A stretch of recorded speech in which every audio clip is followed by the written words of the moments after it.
Bienvenidos y bienvenidas a una edición más de Temas y Debates. Les saluda Ricardo Sosa.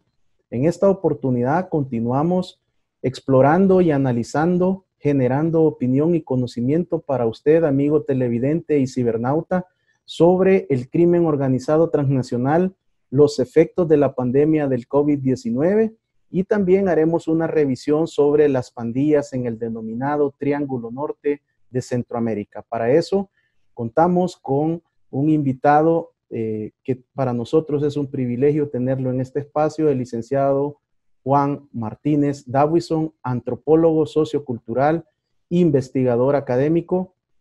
También ha conducido una serie de reportajes especializados y además es escritor con una serie de libros que se han movido por diferentes latitudes del globo terráqueo. Juan, bienvenido, gracias por aceptar mi invitación.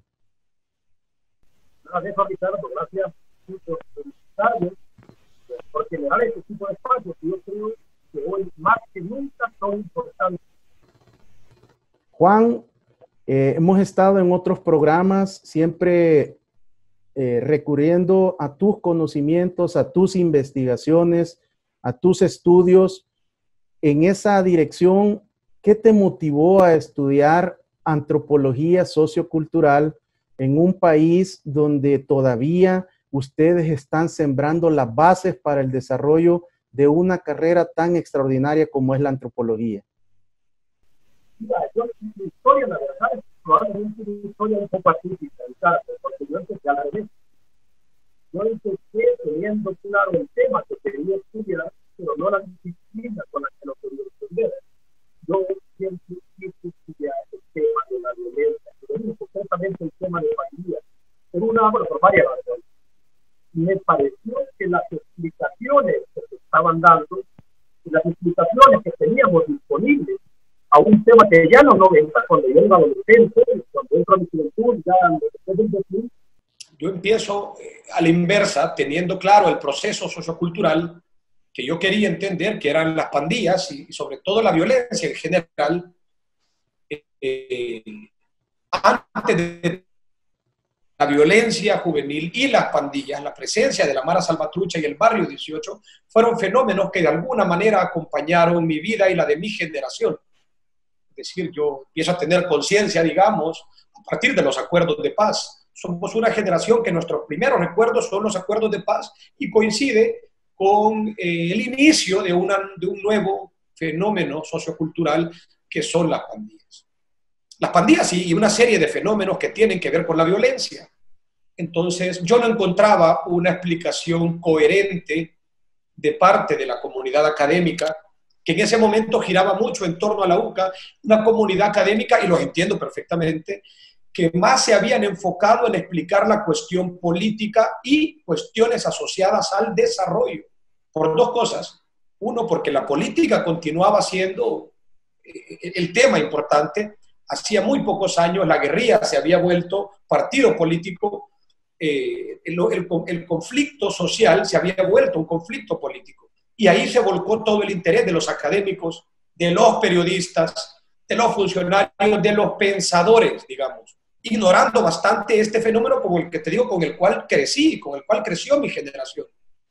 No había una explicación, no había una postura coherente que nos diera explicación a tanta violencia, a un fenómeno que se esparcía como algo muy parecido a un virus que empezaba a tener réplicas por todos los barrios salvadoreños, y las únicas explicaciones que nos daban eran tan escuetas como, por ejemplo, la guerra activó una serie de procesos violentos y al terminar esta por decreto y de manera abrupta, la violencia mantiene una especie de sentido natural hacia adelante.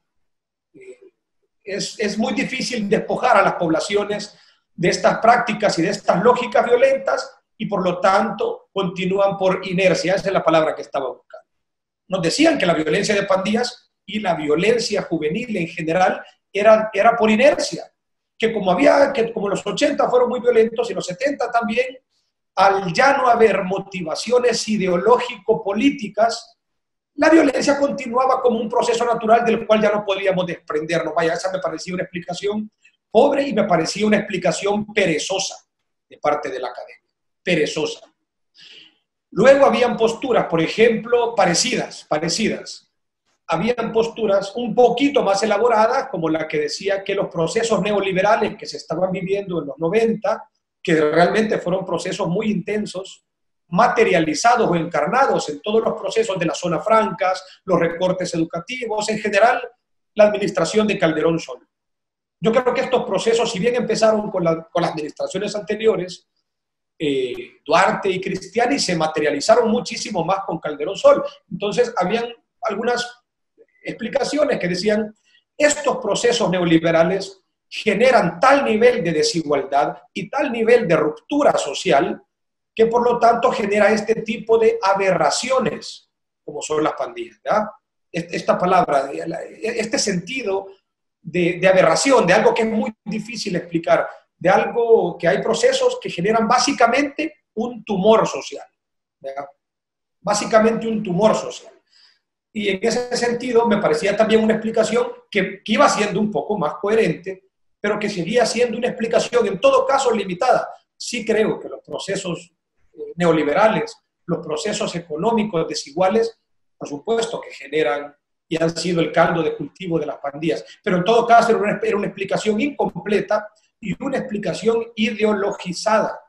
Esta explicación o esta postura vos la encontrabas, Ricardo, en los tanques de pensamiento, si se les podía llamar así, en los centros de análisis, si querés, que giraban en torno al FMLN.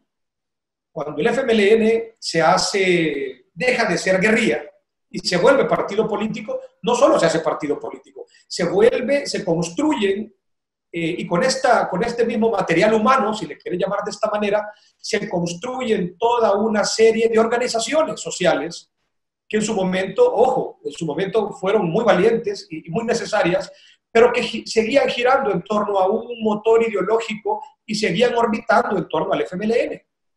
Entonces era normal que estas posturas, básicamente lo que estaban queriendo decir es, este problema de violencia juvenil es provocado por nuestros enemigos y por las ideas que nosotros hemos combatido, ¿verdad?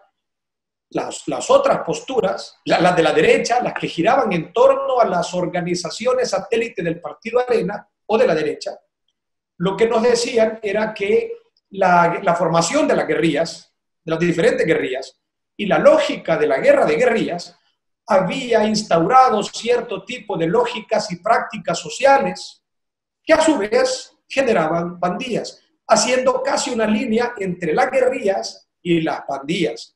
Y decían, claro, la desigualdad, la pobreza son importantes en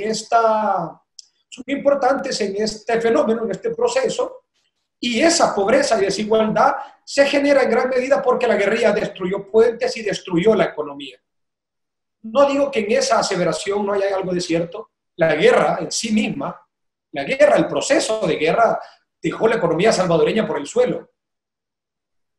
Pero no era tan sencillo como lo planteaba en este momento los satélites o las organizaciones satélites de la derecha. Básicamente, Ricardo, echaban unos la culpa a los otros, ¿verdad? Estas explicaciones, además de altamente ideologizadas y altamente politizadas, me seguían pareciendo perezosas, me seguían pareciendo explicaciones, al menos, Ricardo, incompletas, sesgadas.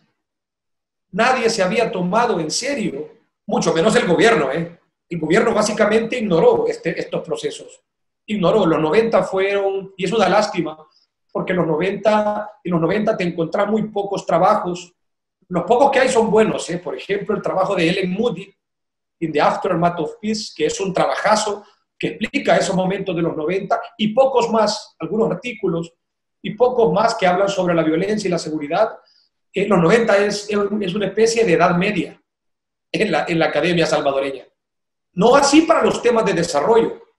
Todos los temas asociados al desarrollo, esos, valga la redundancia, a ver cómo suena esto, esos temas asociados al desarrollo sí se desarrollaron. Recuerdo, mi padre en ese momento era director de Fundasal, una organización que estaba, bueno, muy metida en la reconstrucción social y física del país. Hubo mucho, desde la UCA sobre todo, hubo mucho desarrollo de estas ideas que tenían que ver con impulsar, bueno, el crecimiento no solo económico, sino social de El Salvador. La recomposición del llamado tejido social, esa palabra que tanto se usó, ¿ya? Tejido social. Habían economistas en eso. Ahí sí hubo mucho copiosidad de trabajos, de ideas, de esfuerzos y mucho trabajo sobre la cuestión política. Los politólogos, por ejemplo, tuvieron en El Salvador un terreno de trabajo muy interesante, hombre. La guerra pasó a ser conflicto político, ¿no? Y eso es un proceso muy interesante. Vinieron muchos académicos, de anglosajones en su mayoría, que hicieron un trabajo de mucho respeto. Pero volviendo a lo nuestro, sobre este tema, sobre esta ebullición social de las pandillas, seguía habiendo muy poco. No voy a decir que nada, pero muy poco. Hay trabajos que, por supuesto, hay que rescatar, como los diversos trabajos de Dean Savanish en Flaxo, por ejemplo, trabajos que han sido de manual para nosotros, para los nuevos pandilleristas o los que estudiamos la violencia. El trabajo de Dean Savanish ha sido muy interesante, ha sido uno de los pocos, pero era poco, era muy poco. Entonces, empiezo a buscar cuál disciplina se adaptaba mejor a mi interés por explicar este fenómeno y me topo, tuve una gran suerte. Mi esposa Sara siempre me dice que tuve mucha suerte en coincidir en el tiempo con la fundación de la carrera de Antropología Sociocultural que funda Carlos Benjamín Lara Martínez, uno de los académicos, creería yo, puede usar una palabra sencilla, más inteligentes de la región. En realidad, es Carlos Lara Martínez el fundador de la antropología salvadoreña, con dos antecedentes importantes. El primero en los años 50 con los trabajos de Alejandro Dagoberto Marroquín, que todavía nos lo estamos peleando entre la sociología y la antropología, de que al final de cuentas su formación era en sociología, pero sus trabajos tienen un fuerte componente antropológico. Luego se va a trabajar a México para organismos donde fungió como antropólogo. Creo que es el fundador de ambas disciplinas. Pasa con Alejandro Dagoberto Gutiérrez una cosa muy similar que pasa en el mundo con Emily Durkheim, que lo seguimos peleando los sociólogos y los antropólogos. ¿Es el fundador de qué cosa? De ambas. ¿Es el precursor de qué? Entonces, lo que pasa con Durkheim en el mundo, pasa en El Salvador con Alejandro Dagoberto Marroquín.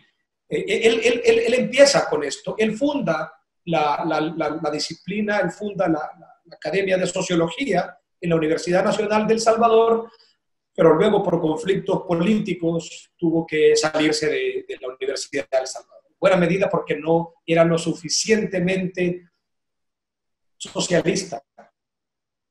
Esta persona se va. Luego hay un antecedente importante en la Universidad Tecnológica de El Salvador con Ramón Rivas, el doctor Ramón Rivas, que en realidad es la primera carrera que se instaura de antropología, con bastantes traspiés,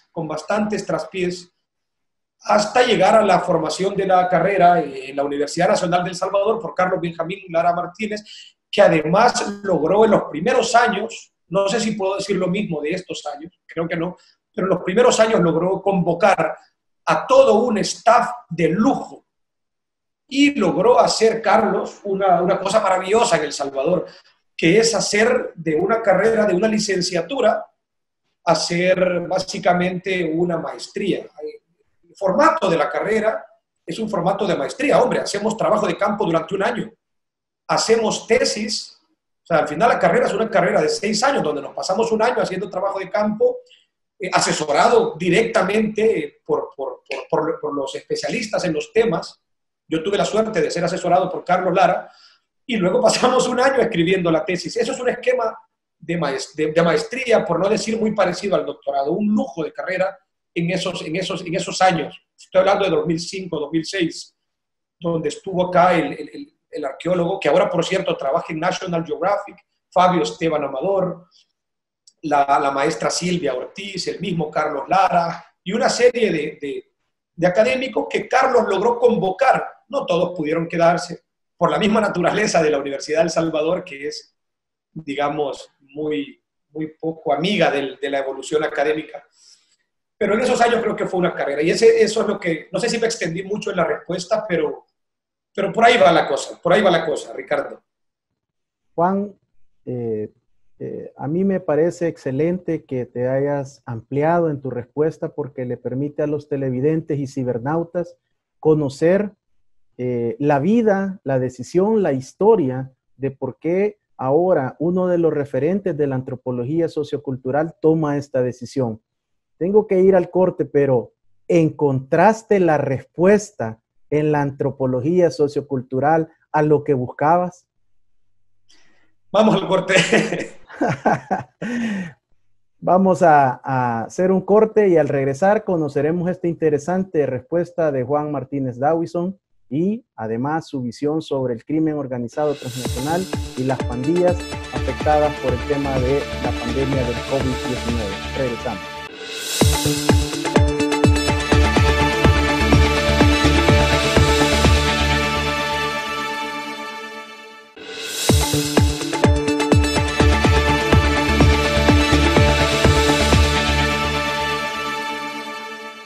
Gracias por continuar con temas y debates. Usted puede observar este programa de lunes a viernes de 7 a 8 de la noche y su retransmisión de 1 a 2 de la tarde.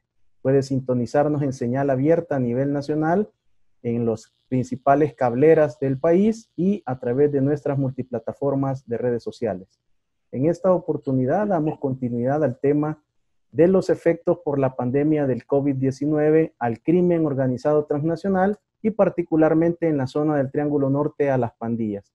Tenemos al licenciado Juan Martínez Dawison, antropólogo sociocultural. Quedamos pendientes con la respuesta, Juan. Que si encontré la respuesta, yo creo que es muy pretencioso de ningún académico decir que ha encontrado la respuesta al tema que estudia. Creo que ese es un proceso que lleva una vida y yo estoy lejos de haber encontrado respuestas a absolutamente nada. Estoy en la labor de ello. Lo que sí te puedo decir es que creo que acerté en la carrera que elegí, no solo por lo que te contaba de la gente maravillosa y de los increíbles académicos que me formaron, sino por las herramientas intrínsecas de la antropología, por la naturaleza misma de esta ciencia. La antropología, si bien prima hermana, por no decir hermana directa de la sociología, toma, y esto hay que encontrarlo en la historia de la antropología también, esta explicación, mientras que la sociología se enfocó más en dar explicación a las sociedades, digamos, de alguna manera industrializadas de Europa, la antropología se enfocó en estudiar sociedades no occidentalizadas, entender a los otros. Y esto tiene mucho que ver con la forma en la que se entiende a los otros. Mientras que la sociología empieza de lo general a lo específico, es decir, y aquí tienen ellos su método estadístico, sobre todo su método privilegiado, digamos, es el análisis estadístico, la encuesta como herramienta fundamental para la generación de conocimiento. La antropología elige la etnografía, que es la convivencia prolongada y sistemática con los sujetos de estudio. En tanto que no estudiamos a los humanos como tal, sino a los humanos como grupo, en tanto que socializados. Al final de cuentas, lo que terminamos estudiando son las interacciones socioculturales entre grupos humanos, ¿ya? Y para esto, la herramienta de nosotros, a diferencia de la sociología, como te explicaba, es la inserción y la permanencia. Por supuesto que antes de esto hay todo un trabajo de análisis teórico y toda una interacción que va de la teoría al campo, del campo a la teoría. Hay toda una fabricación de unos lentes teóricos con los cuales vamos al campo. Pero al final de cuentas esa herramienta no puede faltar. Para que un trabajo sea antropológico no puede faltar el componente etnográfico, no se puede hacer conocimiento antropológico si no hay antes un ejercicio etnográfico. Es decir, si no se ha estado en el lugar por un tiempo suficiente. Se puede hacer elucubraciones teóricas, por supuesto. Se pueden hacer análisis teóricos, por supuesto que se pueden hacer. Hay tratados teóricos, pero esta teoría no termina de ser conocimiento antropológico si no ha ido a ser validada y sobre todo si no ha nacido del análisis etnográfico en el campo. Entonces, creo que acerté en escoger la antropología justo por este componente. Entonces, con este componente y muy irresponsablemente me meto a hacer etnografía con los grupos de pandillas, con estos grupos que habían sido bastante ignorados, no solo por la academia, por la comunidad intelectual en general, habían sido bastante ignorados, y esto tuvo que ver con dos cosas. Uno, que yo tuve pocos referentes antes de hacer campo, porque claro, te encontrás con los trabajos antropológicos y en su mayoría el llamado es insértate en la comunidad, participa de sus actividades rituales y en general participa de su cotidianidad, que es algo que por una ética de sentido común yo no podía hacer con los grupos de pandillas. Entonces me tocó buscar referentes y habían muy pocos. Encontré referentes, algunos referentes en el trabajo de Vince Savanish, algunos referentes que fueron para mí mis Biblias, que es el trabajo de Philippe Bourgois, el estadounidense, que escribe este libro maravilloso de Selling Crack en el barrio, En busca de respeto, se llama la traducción en español, un libro que yo recomiendo a cualquiera que quiera entender sobre pandillas en el mundo.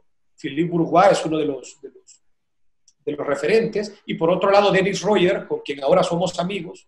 Dennis escribe, no tiene un libro como tal, sino una serie de artículos donde describe la dinámica de pandillas en tanto que él perteneció a una. Es un académico inglés, bueno, decir que es inglés, se enojaría Dennis si me escucharía, es de varios lugares de Europa, tiene una historia ahí medio enredada, pero estudia en universidades de Inglaterra y viene a hacer su trabajo de campo a la Centroamérica de los años 80 en medio del sandinismo. Y ahí estudia pandillas nicaragüenses, se vuelve parte de una pandilla nicaragüense durante años. Y con estos pocos referentes me tocó, junto con mi asesor, a quien le agradezco un montón, que es Carlos Lara, nos tocó ir formando una metodología que no existía. Si tú vas a trabajar indigenismo, por ejemplo, tenés desde Bonfil Batalla hasta una serie larguísima de antropólogos donde podés ver la metodología. Podés copiar y armarla con retazos de metodología de otros. En mi caso me tocó armarla con metodología de muy pocas personas. Casi que fabricamos con Carlos Lara una metodología propia para trabajar con la Mara Salvatrucha de El Salvador. Una metodología que estoy seguro no sería aprobada por los consejos de seguridad en las universidades y que yo mismo no recomiendo. Creo que en ese momento, yo con 23 años apenas, y experimentando una nueva metodología recién creada, creo que cometí muchas temeridades que no necesariamente son deseables. Creo que en alguna medida lo que tuve para poder estar ahora hablando contigo fue mucha suerte. Pero encontré respuestas. Sí, encontré varias respuestas, no todas. La que más me llamó la atención de las cosas que encontré en esa colina, en esas colinas de mexicanos, en esa interacción con los jóvenes, es que la pandilla es, a final de cuentas, un espacio de creación de estatus y de prestigio, y no un espacio de creación y fortalecimiento económico. Es decir, los muchachos, y por la investigación que pude hacer, como cosa rara, no se metían a la pandilla en busca de plata o en busca de volverse ricos o de volverse narcos. Se metían, como bien lo decía Philippe Bourgois en su libro, en busca de respeto, en busca de ser alguien. ¿Ya? Por supuesto, ellos no, en términos metafóricos y simbólicos, socialmente no son nadie, ya están muertos, porque el sistema económico, además de tenerlos en una tremenda carestía material, la carestía material viene acompañada de todos unos procesos de humillación colectiva y de humillación social. Son altísimas franjas poblacionales que viven en constante humillación social. Sí, en buena medida porque no tienen dinero y no tienen recursos, pero además porque es todo un sistema cultural, político y simbólico que los mantiene en constante humillación. Toda esta figura del hombre proveedor tan potenciada en Mesoamérica se ve fracturada cuando este montonazo, cuando estos cientos de miles de hombres jóvenes se ven imposibilitados de ser proveedores en sus hogares, y eso genera procesos intensos y profundos de humillación social y colectiva. Tenemos una población pobre que vive humillada. Es casi normal que hayan formado ellos mismos un sistema para dejar de estar humillados, ¿verdad? Porque la pandilla básicamente es eso, es un sistema formado para obtener estatus y poder. Ellos lo resumen en la palabra respeto. Cuando hablas con los pandilleros, lo que te dicen es: no, lo que pasa es que ahora yo tengo un gran respeto. O cuando hablas con los retirados te dicen: no, mira, Juan, yo llegué a tener un vergo de respeto. Llegué a existir, te están queriendo decir. Pasé, estar en la pandilla, y por horrible que se escuche, es un renacer social, que de hecho tiene un ritual muy concreto, que es el brinco. Cuando brincan a un pandillero, es decir, cuando lo incorporan formalmente a la pandilla, hay que ponerle cuidado a esto, le ponen un nombre, porque está renaciendo socialmente. Es decir, pasa de ser Juanito a ser el Danger, el Skinny, el Scooby, el Destino, el Niño, porque hay un renacimiento social. Está pasando de una condición sociocultural concreta a una condición sociocultural simbólicamente superior, y esto lleva un ritual muy parecido al bautismo de los católicos, muy parecido, donde se te otorga un nombre. En el bautismo cristiano, no necesariamente católico, se te otorga un nombre y se te otorga de alguna manera un estatus social a través de padrinos. Y hay todo un ritual. Y en ese ritual lo que estamos buscando es decirle al bebé: sos parte ahora de una nueva realidad social, y se te otorga un nombre, de hecho. Bueno, pues en el brinco es algo muy parecido. Se le pasa por todo un ritual y se le otorga un nombre, porque es un renacimiento social donde se transforma la persona. Ya no es Juan, ahora es el Danger. Juan, ahora hablando del contexto actual de la pandemia del COVID-19, esta inicia afectando, desde la antropología, me imagino que debe ser fascinante estudiarlo, afecta a un sector poco tradicional, a los más favorecidos, a los que podían estar haciendo turismo, a los que estaban en viajes corporativos, a los que estaban en tránsito de países de un continente a otro. Pero con el paso de los meses y de las semanas, ha afectado y terminando a donde llegan todas las crisis humanitarias, a los más desprotegidos, a los más desfavorecidos. En ese sentido, ¿cuáles son los principales hallazgos y lecturas que tú ves de la afección de la pandemia del COVID-19 al crimen organizado transnacional en su amplitud? Mira, lo que decía, de hecho yo lo escribí en una columna que la escribí empezando el virus, cuando el virus empezaba en Latinoamérica, ya tenía algún tiempo en Europa. La columna la titulé El virus carnaval, por una razón, justo lo que vos decís. Cuando el virus, ojo, y esto aplica para Latinoamérica, no tanto, y para Asia y África, no tanto para Europa. Cuando el virus empieza en Latinoamérica, aquí no vino, como todos los demás virus, el cólera, etcétera, que empiezan en los barrios bajos. Yo en este artículo digo, este es un virus que parece, usando metáfora, parece no haber entendido cómo funciona la realidad sociocultural. Parece que parecía ser un virus que no se plegaba a toda la familia de virus, como estos hijos de la familia que se dejan el pelo largo y son hippies. Si este virus, usando la metáfora, perteneciera a toda una familia de virus donde está el cólera, la peste negra, la gripe de 1918, este virus sería el jovencito rebelde de la familia. Porque este no empezó en el barrio de Libertad, con Rosiña, de Río de Janeiro, o en el barrio Kibera de Kenia.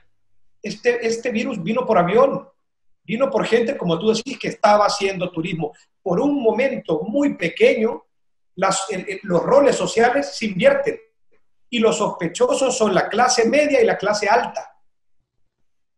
Yo con mucha tristeza te diré que vi lo siguiente, con mucha tristeza, cuando vienen acá y que nos tomó con los pantalones abajo a todos, el gobierno organiza estos albergues, ¿verdad? El de Jiquilisco y otros más, que eran albergues con mucha carestía, que eran albergues con muchas deficiencias.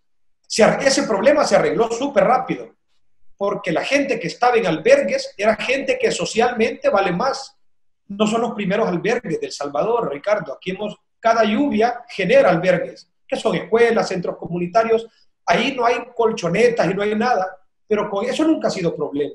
Contra eso nunca hemos saltado en redes sociales todos a reclamar, porque la gente que tradicionalmente los habita vale menos, socialmente son menos, valen menos dinero y menos recursos y menos energía que los que estaban en este albergue.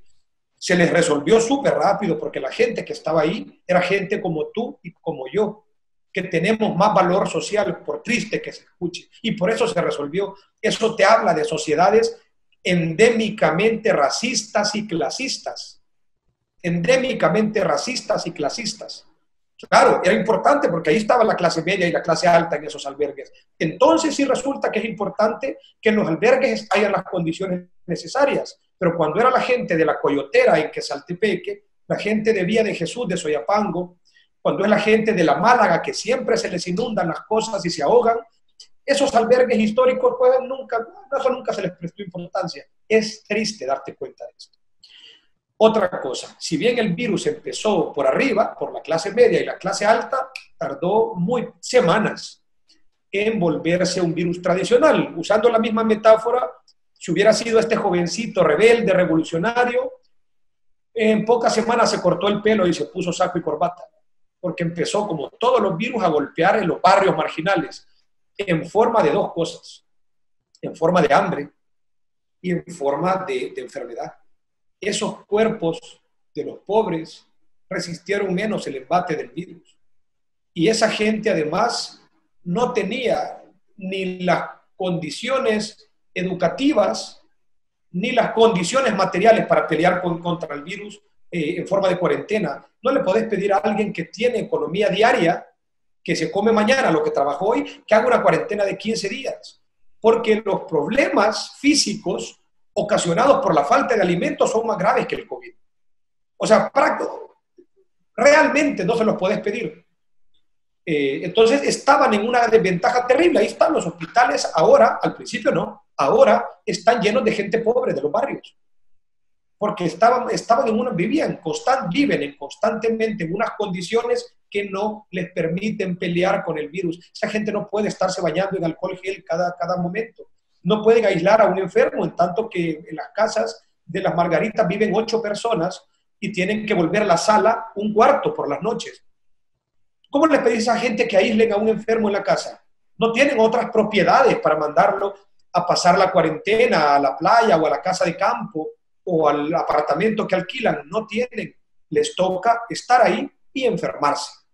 Entonces, te digo esto, me dio mucha tristeza ver que este virus, como todos los virus, como todos los padecimientos, se agarró del padecimiento más antiguo que tenemos, que es la pobreza y la desigualdad.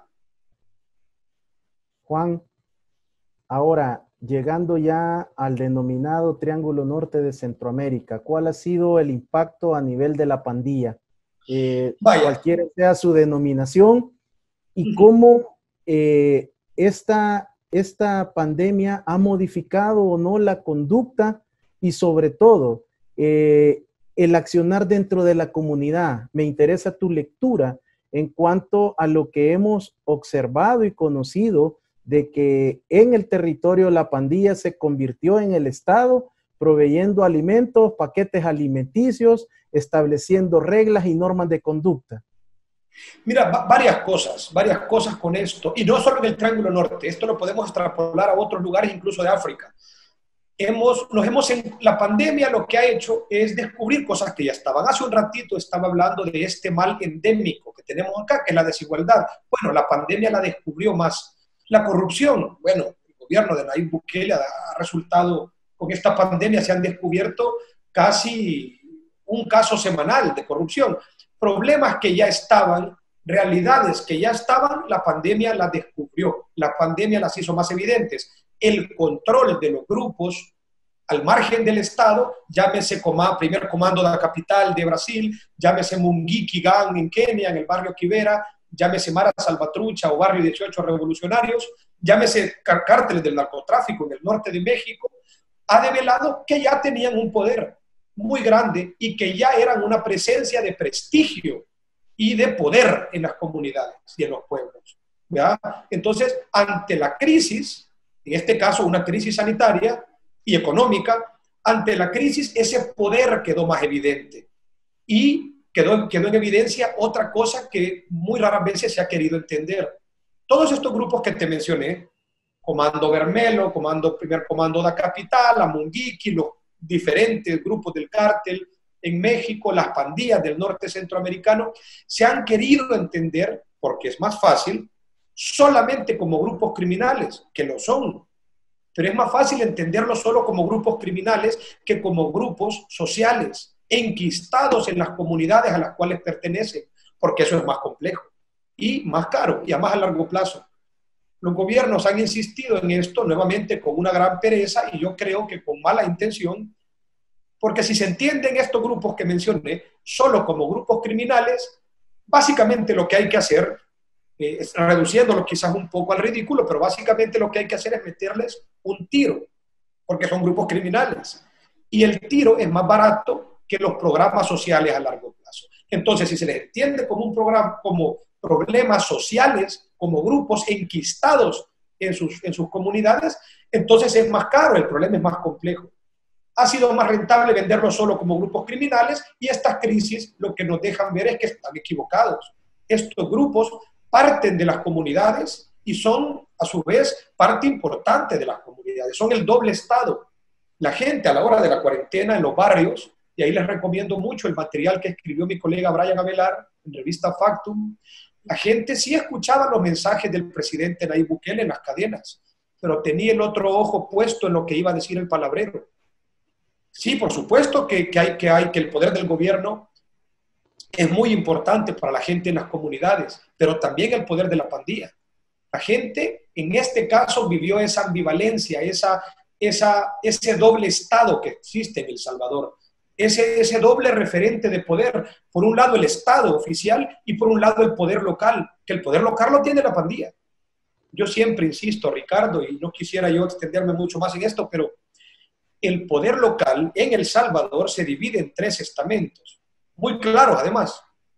Las ADESCOS o grupos organizados en las comunidades, no todos son ADESCOS, porque no todos tienen el aval de las alcaldías, pero a veces se llaman comité de desarrollo, comité deportivo, en general, la organización de las comunidades. Las iglesias evangélico-pentecostales y la clica de la pandilla local. En esas 3 se divide el poder local en El Salvador. El poder central no, ese tiene otras características más formales que ya todos conocemos. Y la gente pasa su vida, la gente de las comunidades transcurre su vida entre la interacción con esos 2 poderes. El local, conformado por estos 3 estamentos, la ADESCO, las iglesias y la clica, y el poder oficial, que está en el Estado. La gente pasa su vida obedeciendo estos 2 tipos de normativa, el local y el oficial.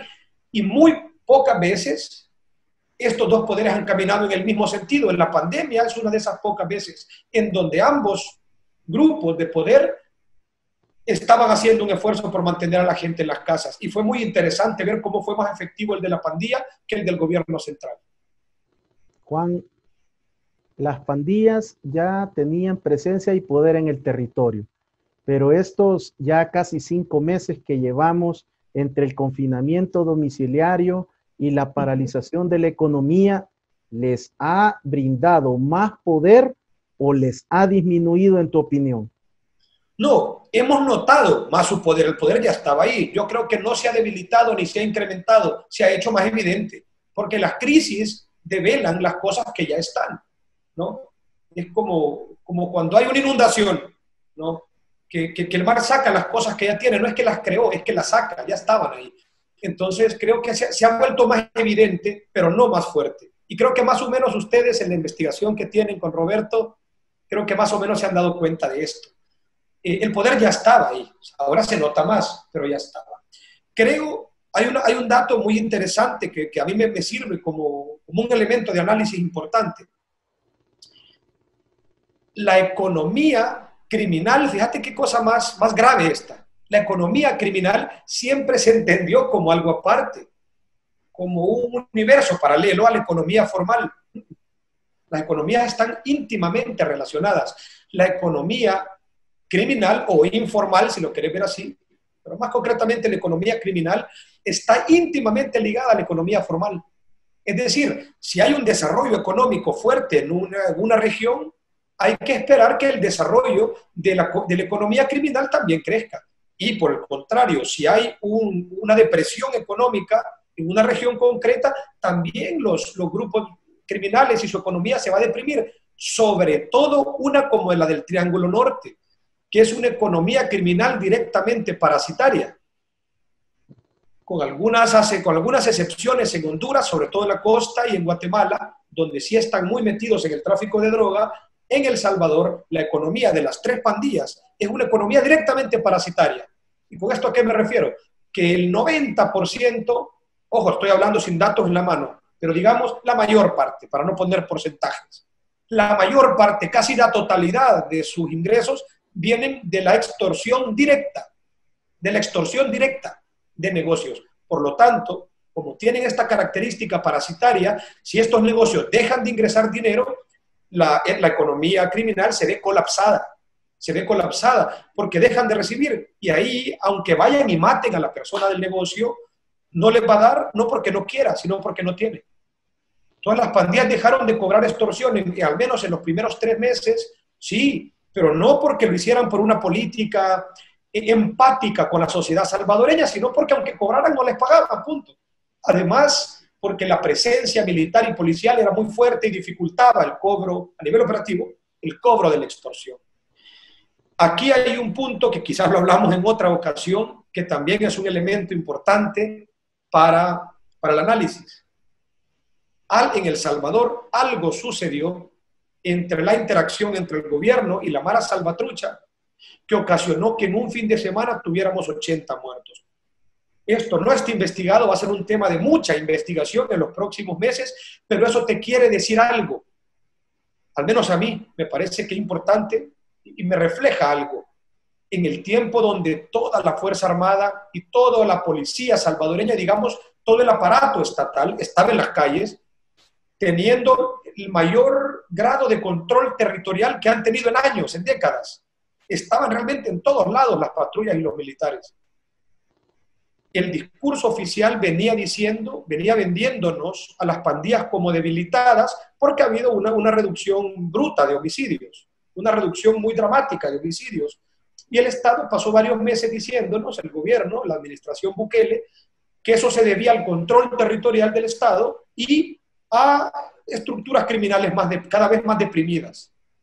Bueno, en el momento con mayor control territorial, que ha sido durante la pandemia, encontramos un militar en cada esquina. En ese momento, durante 3 días, la MS nos puso 80 asesinatos en ese fin de semana, en ese corto periodo de tiempo. ¿Qué te quiere decir eso? Aquí no hay control territorial, hay decisiones de la pandilla de cambiar su estrategia. Y su estrategia, al parecer, ha sido volverse estructuras más clandestinas. Pero siempre con la capacidad militar de ponernos 80 cadáveres en medio de una pandemia con un despliegue impresionante de policías y militares. Juan, pero estas condiciones, las causas estructurales no resueltas, no atendidas, que no son de este siglo ni del anterior, no han sido resueltas. Es decir, que para hablar de un verdadero control territorial, llegamos al punto de que tú nos has ilustrado en gran parte del programa, y es realmente aquellos aspectos que como sociedad deben de avergonzarnos, que le hemos dado la espalda a los más necesitados y no existe una política social extraordinaria. De igual manera, ¿cómo cambiará el accionar o cuál puedes tú considerar que son los posibles escenarios prospectivos de la pandilla al comenzar a reactivarse la economía y que todos estemos en la calle? Es una pregunta bien interesante con una respuesta oscura. Sí, tenés razón. Y volviendo a esto, con el control territorial, siempre se sigue interpretando a la pandilla meramente como un grupo criminal y se resisten a entender que desgraciadamente las pandillas están enquistadas y muy vinculadas con las comunidades en las cuales se desarrollan, ¿verdad? Por un lado. Por otro lado, hay que interpretar lo siguiente. Esta pandemia va a dejar una crisis económica muy seria. Y las crisis económicas, a su vez, se derivan en toda una serie de otras crisis, entre ellas una crisis, digamos, de identidad. Las crisis económicas generan crisis de identidad, en tanto que la carestía económica genera, lo que te decía, procesos sociales de humillación, que es directamente el caldo de cultivo de las pandillas. Te voy a poner un ejemplo, Ricardo. El investigador, uno de los que yo admiro y además es una persona cercana a nosotros, amigo, te podría decir, Marco Lara Clark, uno de los primeros periodistas en hacer un libro sobre pandillas en la región, desde California hasta Centroamérica, un libro que yo recomiendo muchísimo. Se llama Hoy te toca la muerte. El título es medio amarillista, pero el contenido es fabuloso. Y lo hace un periodista que toma muchas herramientas de la academia. Este tipo explica el surgimiento en buena medida de la pandilla en Honduras, de la Mara Salvatrucha y del Barrio 18, lo cual yo he podido comprobar con mi trabajo de campo en Honduras también. Ahí en Tegucigalpa, en San Pedro Sula fue diferente, pero en Tegucigalpa estas pandillas empiezan a correr muy fuertemente después del huracán Mitch, justamente porque el huracán Mitch aceleró, incrementó y agudizó los problemas que ya generaban pandillas, pero que los hubieran seguido generando de manera más lenta. Bueno, se viene el Mitch, que fue el infierno sobre la tierra en Tegucigalpa. Al año tenías un problema severo de pandillas, severo. No solo porque los albergues, las pandillas fueron a cazar nuevos voluntarios, sino porque las causas que motivan a una persona a volverse pandillero, que es la carestía económica y los procesos de humillación social, esas dos cosas, el Mitch las aceleró. Es como que estés exprimiendo un limón de a poco y de repente le metes fuerza y le sacas hasta las semillas. Eso hizo el Mitch con Tegucigalpa. Porque esos procesos que ya estaban en Honduras, por supuesto, el Mitch los aceleró porque incrementó la crisis. Esta pandemia, te aseguro, Ricardo, que en tanto que va a agudizar estos procesos, va a agudizar el problema de pandillas. Ya éramos pobres, ya habían procesos de humillación internalizados en las comunidades, pero ahora esos procesos se vieron exprimidos de golpe. En un año, en el 2020, se aceleraron, se agudizaron, se volvieron más dramáticos. Ya vas a ver cómo vamos a estar a esta misma fecha del 2021. La membresía de las pandillas va a ser mayor. Juan, desde la antropología sociocultural, las pandillas ya tienen varias décadas que están presentes, ya no solo en El Salvador, en Estados Unidos, están prácticamente presentes en los 5 continentes del globo terráqueo. Las pandillas en El Salvador han llegado para quedarse y serán un fenómeno sociocultural que va a trascender nuestra generación. Sí, otra cosa. Las pandillas acá no llegaron en los 90, valga decir esto. Son un fenómeno bastante antiguo, que tenía otras características. Pero aquí pandillas siempre han habido, y pandillas alrededor del mundo siempre han habido. Aquí hay un punto que me interesaría poner claro antes de que acabe nuestra entrevista. No hay que confundirnos entre bandas criminales y pandillas. Muchas veces se parecen y hay grupos híbridos, pero teóricamente es importante separarlos. La pandilla, ¿qué es lo que define una pandilla? ¿Qué es lo que hace la verdadera separación entre una pandilla y cualquier otro grupo? Una banda de robacarros, o un partido político, o un equipo de fútbol, o una banda de secuestradores. ¿Qué es lo que vuelve a un grupo pandilla? Mi propuesta teórica es la apuesta fundamental por la identidad, es decir, la apuesta fundamental por mantener un sistema de agresiones recíprocas, un juego serio con un grupo similar. Esa apuesta, cuando un grupo le apuesta a esa interacción, a ese juego serio con el otro, cuando un grupo necesita entrar en alteridad con otro para existir, ahí tenés una pandilla. Cuando un grupo se organiza para obtener dinero de forma ilegal, robando carros, eso se llama una banda especializada. ¿Para qué nos unimos? Para robar carros y tener plata. Eso es una banda. Nos unimos para secuestrar, pues una banda de secuestro. Nos unimos para jugar fútbol, pues sos un equipo de fútbol. Si te uniste con otros para existir a través del conflicto y de la alteridad con otro grupo, eso es una pandilla. Claro, en Centroamérica lo vivimos mucho más violento por nuestras características, pero hay pandillas en Francia, hay pandillas en Alemania, hay pandillas en Estados Unidos, ni se diga, hay pandillas asiáticas. Gente que a través de procesos de humillación han terminado formando un sistema donde les permite dejar de estar humillados. Eso es. Podríamos llegar en algún momento a una pandilla que le genere identidad, que represente una familia, que se vistan igual, que caminen igual, pero sin el componente delictivo criminal. ¿Podría suceder eso? Sí. Por supuesto que sí, y de hecho ya hay un caso que te puedo citar, el caso de los Latin King en Ecuador, de los Latin King, los Nietas y otras pandillas. No recuerdo el nombre del libro, lo sacó la UCA, un muy buen amigo trabajó en eso, Rafael Wood, uno de los mejores antropólogos que he conocido, un antropólogo de Oxford, participó en este proyecto. Los Latin King no han dejado su identidad de pandilla, simplemente le quitaron el componente de la violencia, pero los enfrentamientos y la alteridad con otro grupo existe, solo que no se dan de manera violenta. En Nueva York, sin acompañamiento del Estado y de académicos, vemos casos similares, las pandillas de breakdancer, que se juntaban como retos y existían en función de pelear con otro grupo, solo que las peleas eran de breakdance, o son de breakdance. Hay grupos de grafiteros, los famosos tagging crew en Los Ángeles, que son pandillas, y su cuestión y su cosa es hacer tags en las partes de la ciudad, y el otro viene y quiere hacer un tags arriba o en un lugar más difícil que el otro, y mejor, artísticamente mejor diseñado. Ahí hay una pandilla, pero no violenta. Ahí hay una pandilla que no solo no te jode la sociedad, sino que no te jode al integrante. Porque son pandillas que por su naturaleza no implican que sus miembros entren en dinámicas autodestructivas, como sí las de nosotros. Entonces, pandilla es equivalente a la violencia que tenemos acá. No. Sí pueden haber pandillas que potencian una identidad diferente, una identidad disruptiva, una identidad no plegada al sistema, una identidad propia, y generan estatus de desidentidad sin violencia. Claro que sí. El problema es que las pandillas responden directamente a las sociedades donde se desarrollan. Por supuesto, las sociedades donde se desarrollaron, los tagging crew son menos violentas que El Salvador. Las de aquí son violentas porque somos una sociedad violenta.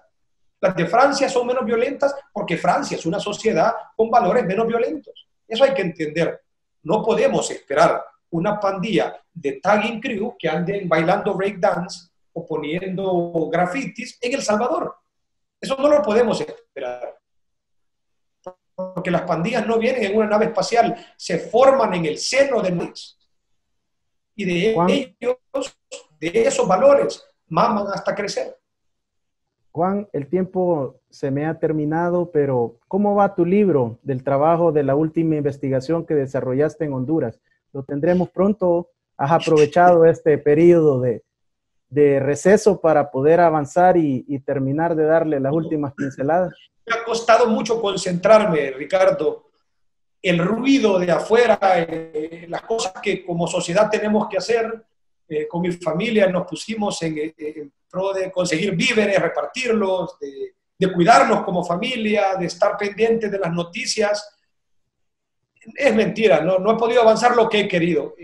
Voy avanzando, es un libro, además, que el trabajo de campo fue muy largo, fue de 4 años en San Pedro Sula, en los barrios complicados de San Pedro Sula, en los penales de San Pedro Sula, que ahora ponerlo en libro en 3 meses es tan complicado porque el material no cabe en el libro. Entonces hay que cortarlo, diseñarlo, repensarlo, armar una estructura, y eso ha sido muy complicado, pero esperaría tener un primer borrador, que te lo mandaré en cuanto lo tenga, que me interesa además tu opinión, un primer borrador que voy a repartir en algunas personas de confianza, como Roberto Valencia, mis hermanos, tu persona, algunos académicos que te mencioné en esta entrevista. Esperaría tenerlo a principios de diciembre. Bueno, Juan, quiero agradecerte. Siempre el tiempo es el peor enemigo para poder desarrollar toda la temática y al hablar contigo vas enriqueciendo la charla que me comprometo a que podamos continuar dándole seguimiento a los temas desde el enfoque de la antropología sociocultural y toda tu experiencia académica de territorio y también como escritor. Gracias por haber aceptado mi invitación y participar en esta serie. Ricardo, gracias a vos, no solo por invitarme, gracias por tener este tipo de espacios, porque no son comunes tener espacios donde puedas hablar a tu vez con especialistas. Y este espacio yo creo que hay que potenciarlo, no dejes de hacerlo, es un espacio muy chévere para nosotros, para los que podemos hablar acá. Y gracias a la gente por tomarse el tiempo de escucharnos y de estar pendientes de nuestra conversación. Muchísimas gracias y estén seguros.